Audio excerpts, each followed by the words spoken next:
এই মুহূর্তে আমরা হ্যাভলকের কালাপাথর বিচে।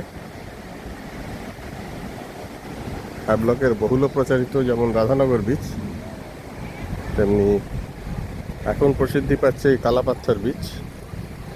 এটি অত্যন্ত সুন্দর একটি বিচ, চারদিক গাছের ছায়ায় বিশ্রাম নেওয়ার জন্যে এবং স্নান করার জন্য এক আদর্শ পরিবেশ।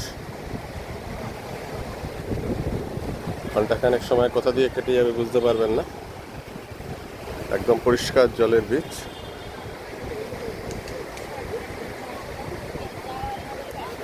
এবং সুন্দর বসার ব্যবস্থা, বিশ্রাম নেওয়ার ব্যবস্থা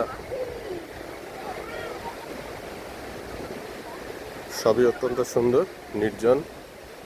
নিশ্চিন্ত বিশ্রামের জন্য এই কালাপাথর বিচ এক আদর্শ পরিবেশ হ্যাভলকের। যদি সময় পান, রাধানগর বিচ কমপ্লিট করে পরের দিন সকালে ক্রুজে নীল যাওয়ার পথে এই হ্যাভলক বিচ ঘুরে যাবেন। কালাপাথর বিচ হ্যাভলকে ভালো লাগবে। বিচে পর্যাপ্ত ইউরিনাল, চেঞ্জিং সমস্ত ব্যবস্থা আছে, মাত্র 10 টাকার বিনিময়ে। তাই ভালো লাগবে এই কালাপাথর বিচ হ্যাভলক।